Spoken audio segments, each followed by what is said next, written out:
Assalamualaikum warahmatullahi wabarakatuh. Halo, selamat siang kawan Diska. Berjumpa kembali dalam program Info Sehat, informasi seputar kesehatan. Bersama Ilmiah di sini akan menemani siang kawan Diska semuanya, tentunya dengan topik kesehatan yang akan kita bahas pada hari ini. Nah, Lebaran tinggal menghitung hari nih. Untuk kawan Diska semuanya sudah menyiapkan hidangan menu Lebaran apa aja nih? Hari ini akan kita bahas nih tentang bijak memilih hidangan Lebaran supaya tidak lebaran. Nah, tentunya saya tidak sendiri, telah hadir di studio kawan Diska. Ada narasumber yang sudah tidak asing lagi.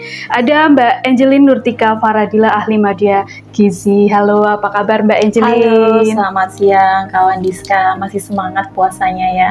Tinggal beberapa hari lagi. Tinggal beberapa hari lagi nih. Beberapa hari lagi kita akan menyambut nih hari raya kemenangan Lebaran gitu Mbak Angelin ya. Oke, sesuai dengan tema yang akan kita bahas pada hari ini, yakni bijak memilih hidangan Lebaran supaya tak lebaran gitu ya. Nah, mungkin bisa dijelaskan nih Mbak Angelin, kenapa sih kita perlu membahas topik hari ini? Oh iya,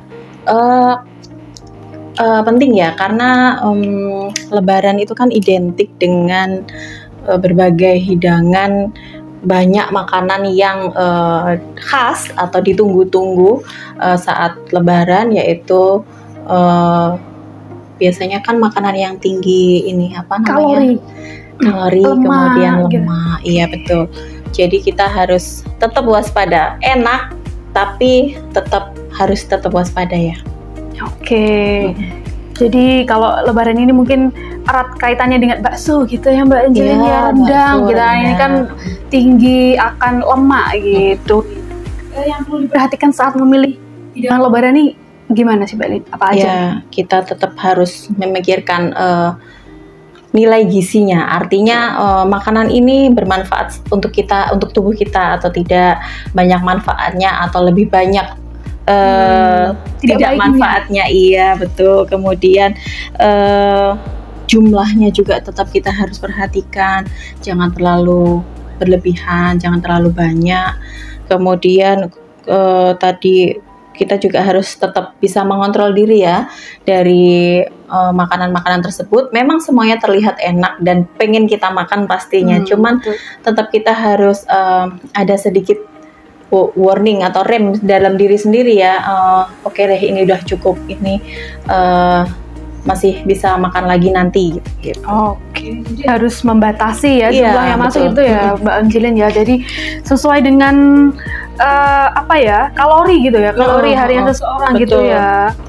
Porsi dan kebutuhan kalori harian tetap harus diperhatikan. Jadi jangan terlalu kebablasan gitu ya, karena sering karena mungkin sudah kangen makan siang gitu ya. Iya kan, sudah terbiasa kita puasa udah 1 bulan ya kurang lebih, itu kan kita siangnya nggak makan, kemudian ya pasti angan-angannya nanti pengen makan ini gitu. Apalagi nanti kan setelah Lebaran makanannya ada banyak, kemudian momen-momen lagi ini ya, kalau nuansanya itu kan lagi seneng-senengnya gitu. Jadi tetap harus diperhatikan itu jumlah kalori harian yang masuk dalam tubuh kita, kemudian porsi. Jadi dan juga makannya sebaiknya secara perlahan, secara perlahan supaya makan perlahan itu kan nanti bisa membantu kita itu merasa kenyang. Jadi ada batas sendiri dalam tubuh untuk cukup gitu. Oke, jadi ada hubungannya ya Kak Angelin ya. Kalau misalkan makan secara perlahan mungkin bisa membuat seseorang ini menjadi lebih kenyang gitu ya. Betul. Kalau misalkan makannya terlalu cepat mungkin otak ini tidak meresponnya kok makannya terlalu cepat, jadi kita tidak kenyang gitu ya Mbak Angelin ya. Oke, mungkin ada lagi Mbak Angelin? Kemudian kita prioritaskan atau utamakan hidangan yang rendah lemak. Jadi misalkan ada berbagai hidangan nih ya, itu kan ada hidangan yang tadi yang bersantan-santan yang enak-enak itu, gurih-gurih gitu ya. Iya. Kemudian juga sebaiknya kita siapkan juga untuk hidangan yang rendah lemak. Jadi tetap harus ada sayuran. Pilihannya kan macam-macam ya. Jadi nggak hanya lauk aja, tetap harus sayurannya juga tetap harus diperhatikan. Kemudian misalkan kita memang harus mengolah daging atau memang harus ada makanan yang bahan dasarnya daging, itu kita sebaiknya pilih yang rendah lemak. Kemudian tetap konsumsi sayur dan buah, jangan sampai lupa. Kadang itu kan karena sudah kenyang, itu akhirnya buah dan sayur nggak bisa masuk, nggak ada tempat sudah. Kemudian pilih makanan yang tinggi serat dan protein. Kemudian jangan lupa yang paling penting adalah minum air putih yang cukup. Gitu. Dan kemudian yang ketiga adalah batasi konsumsi makanan manis dan minuman manis. Kemudian kan gini kan, kalau hari raya itu kan kita banyak kegiatan ya. Betul. Full gitu dari pagi habis sholat Id sampai malam mungkin ya. Itu kan kita kegiatannya apa namanya, silaturahmi atau kumpul-kumpul keluarga. Nah itu kan biasanya pindah-pindah tempat tuh, tamunya ganti-ganti tuh. Nah di tempat itu kan biasanya sudah ada suguhan. Paling enggak itu kan kalau di meja yang itu apa namanya, ruang tamu ya, ruang tamu itu kan sudah pasti ada minuman dan snack gitu. Kalau minuman itu biasanya minuman yang disediakan pada umumnya minuman manis nggak sih? Yang berwarna gitu sih Mbak, biasanya minuman, yang menarik gitu. Apa namanya itu, gelas-gelasan itu atau yang kaleng-kaleng itu. Nah itu ya sebisa mungkin kalau memang pengen banget ya boleh sih. Cuman gini loh, kan kita kan habis dari rumah ini misalkan, rumah yang pertama kita sudah minum itu, nanti rumah kedua ya nggak usah minum itu lagi, yang maksudnya yang manis-manis lagi. Mending air putih. Kemudian kita juga bisa memilih camilan yang sehat. Camilan sehat apa tuh contohnya? Biasanya buah-buahan ataupun ini kacang-kacangan. Itu lebih apa ya? Lebih jadi pilihan yang lebih sehat sih daripada yang bertepung ataupun yang manis.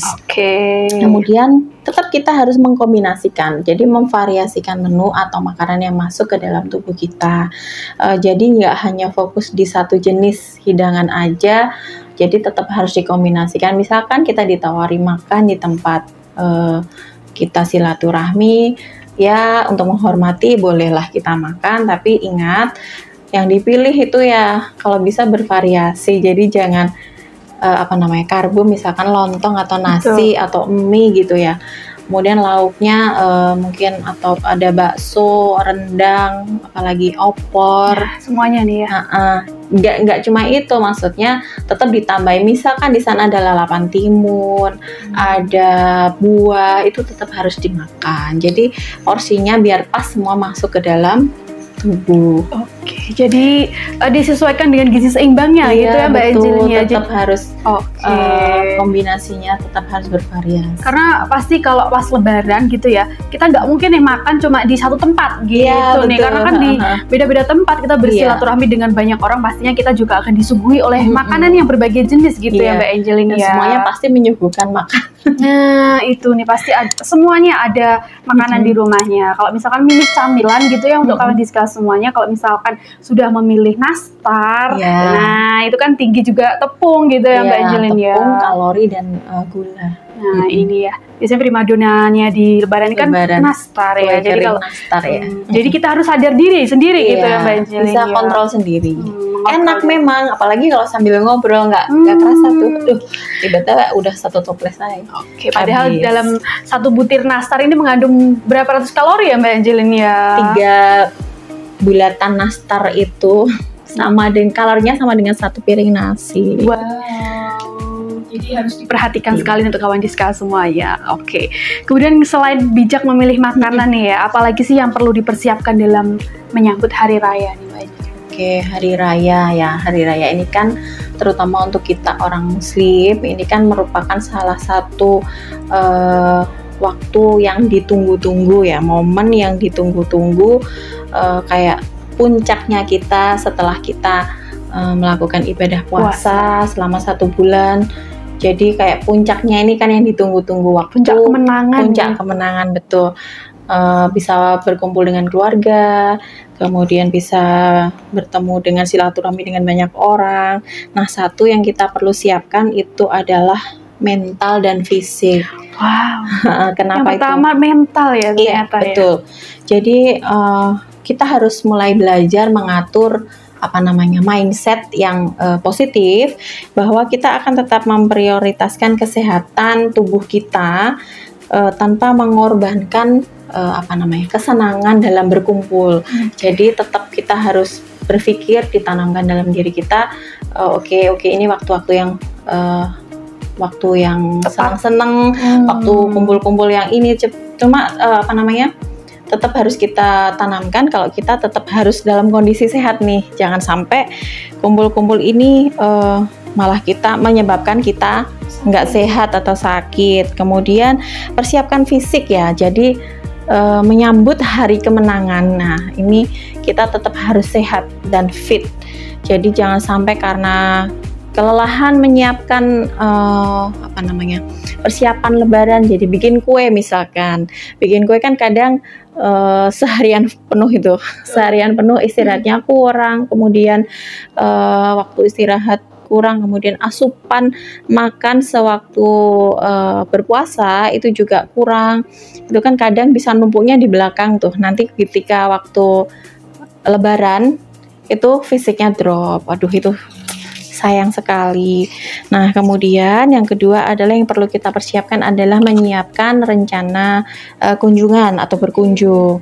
Kemudian kita harus kita planning nih. Oke, kita nanti kemana dulu ya. Tentukan urutannya.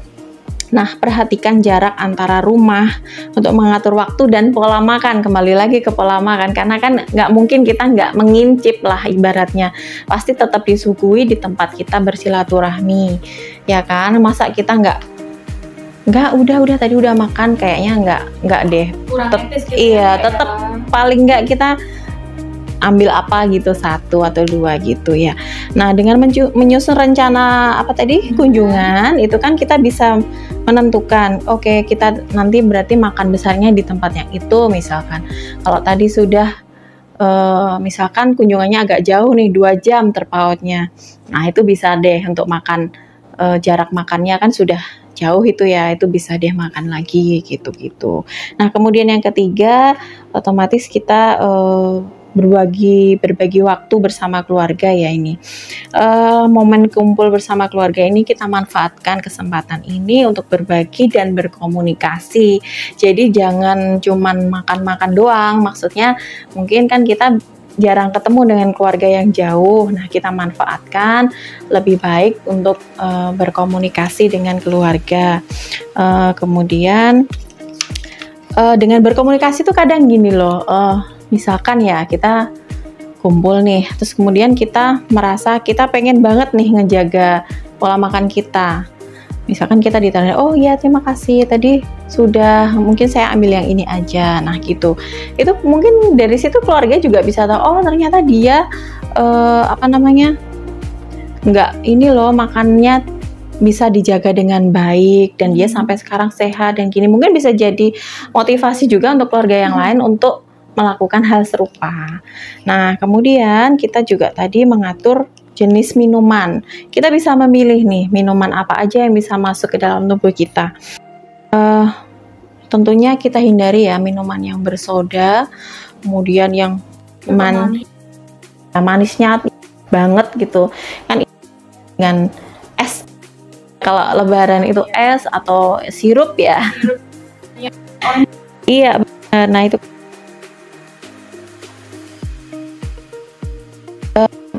kan setelah 1 bulan kita mengatur pola makan, di mana ada lebih banyak jam yang tubuh itu untuk rest. Nah, ketika lebaran kita kan sudah boleh tuh makan dari pagi, dari habis subuh itu sampai malam kita boleh makan. Hati-hati terhadap lonjakan gula dalam darah. Kalau kita terlalu banyak asupan manis-manis, kan kalau minuman yang manis itu kan langsung diserap dan itu sama tubuh ya, gulanya itu kan langsung ya. Nah, itu hati-hati dan juga otomatis kita jaga jangan sampai dehidrasi, karena pasti capek, seharian itu pasti capek silaturahmi. Betul. Muter-muter terus ngobrol gini kan pasti capek. Betul, jangan sampai dehidrasi. Nah, kalau minumannya, cairannya harus dijaga, lebih baik yang jadi pilihan sih air mineral sih. Paling baik ya. Iya Berarti betul. air putih harus tetap dijaga. Air putih 8 gelas betul. setiap hari. Ya minimal ya itu. Kemudian jangan lupa beraktivitas fisik setelah makan. Jadi ketika kita sudah makan banyak, nah ada kan waktu senggang tuh, misalkan dari jeda ini sama apa namanya, dari jeda bertemu itu kan nggak 24 jam ya kita beraktivitas. Nah ada jeda itu berusahakan untuk tetap beraktivitas fisik. Misalkan dari rumah sini, kunjungan sini ke sini, itu ya kalau bisa nggak usah naik motor, jalan kan juga bisa gitu. Kemudian jangan lupa tetap beri asupan favorit dalam tubuh kita. Artinya gini, meskipun kita sedang menjaga dan membatasi diri, tapi kan momen lebaran kan nggak apa ya, momen yang setahun sekali. Gitu kan, betul. Mungkin kita kangen akan masakan nenek misalkan, mungkin kita kangen akan masakan siapa gitu, betul. Anak rantau, anak rantau, ada yang dikangeni, ada yang difavoritkan. Nah itu bolehlah kita kasih ruang itu tetap, tapi jangan lupa itu tadi, air putihnya jangan lupa, kemudian sayur dan buahnya tetap harus masuk. Jadi jangan enggak sama sekali ya. Ya kok gimana ya Kak, kasihan banget gitu ya. Tetap boleh, cuman ya itu tadi jangan sampai berlebihan itu. Jadi tidak, bukan berarti tidak diperbolehkan untuk mengkonsumsi makanan khas lebaran gitu ya Kak ya, yang mungkin identiknya dengan santan-santanan gitu, tapi harus sadar diri, kontrol diri itu tadi ya. Betul. Jadi hari ini sudah kira-kira makannya sudah gimana nih, gitu. Kita bisa seimbangkan dengan serat dan juga air putih tadi. Iya, betul. Kan ini kan kita juga harus ingat ya, fokus untuk jangka panjangnya. Jadi lebaran ini bukan apa ya, tujuan akhir kita kan. Nah setelah lebaran kan hidup kita akan berjalan kembali seperti biasa. Nah ingat itu.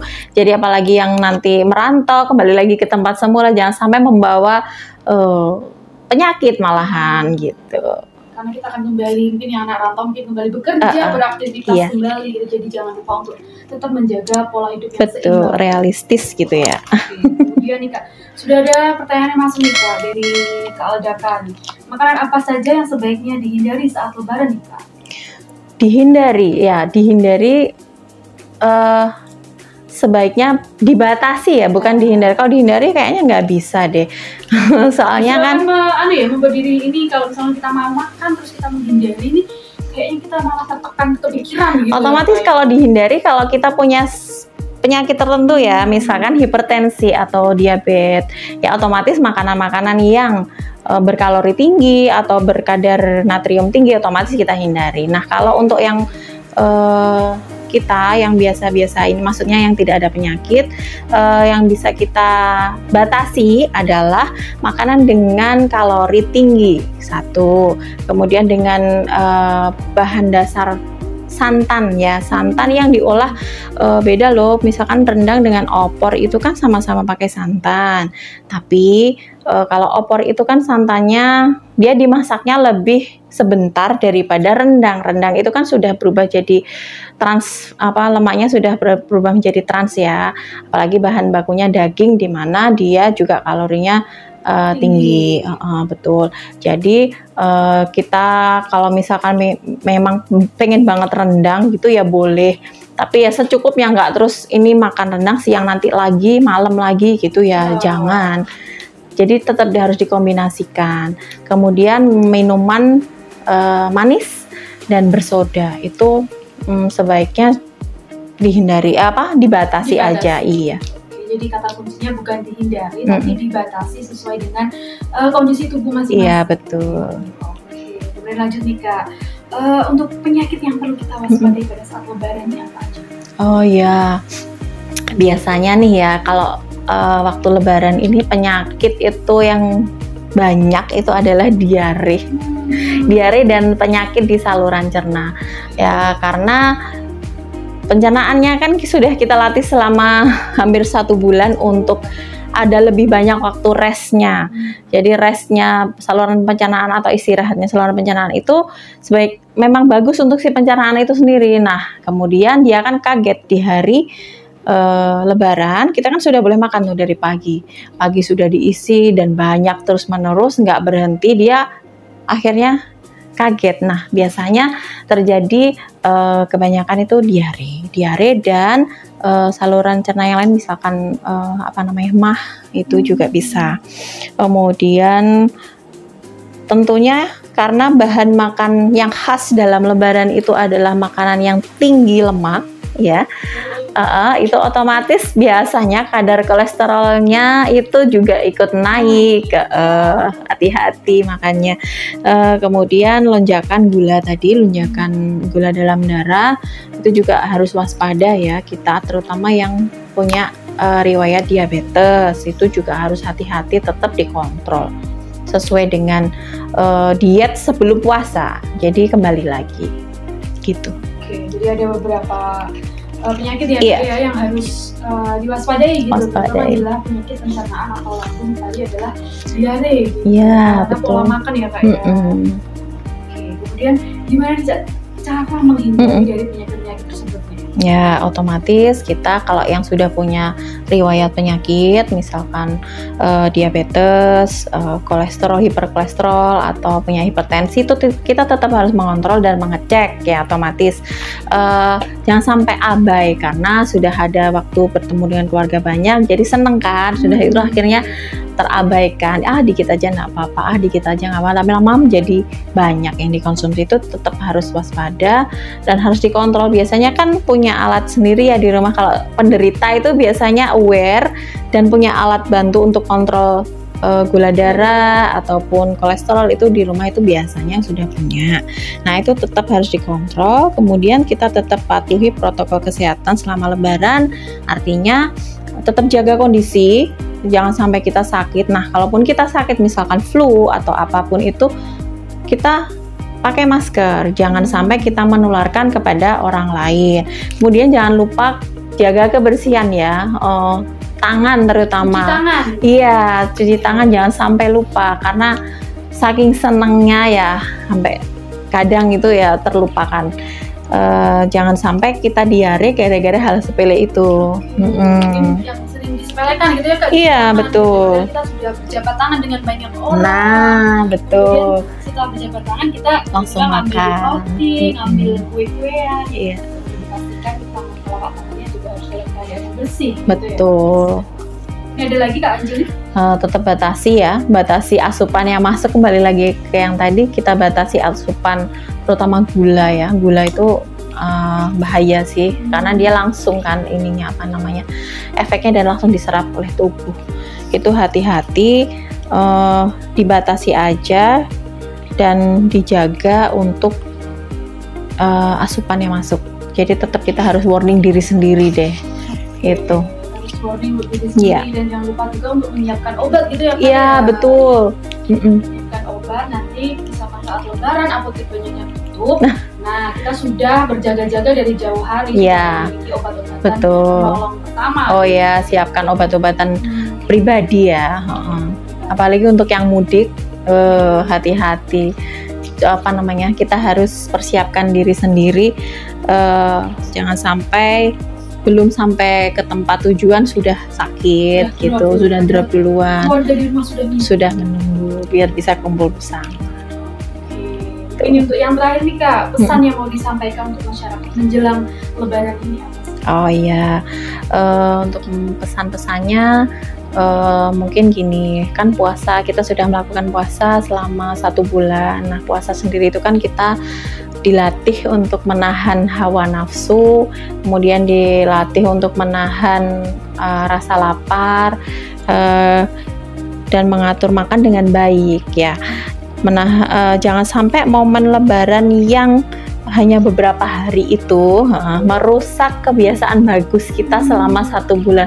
Jujur puasa itu memang bagus ya untuk badan, karena itu tadi pencernaan kan ada istirahat. Sumber semua penyakit itu sebenarnya ada di pencernaan. Iya, kalau pencernaannya sehat, insya Allah tubuhnya juga sehat. Apa yang masuk ke dalam tubuh kita itu kan bertemunya di pencernaan, diolah di pencernaan. Nah, ketika pencernaannya sehat, insya Allah tubuh kita juga sehat. Nah, puasa itu sendiri kan mengistirahatkan pencernaan untuk tidak bekerja secara berlebihan. Nah, itu dia jadi sehat nih. Nah, jangan sampai momen lebaran itu merusak kebiasaan bagus tubuh kita.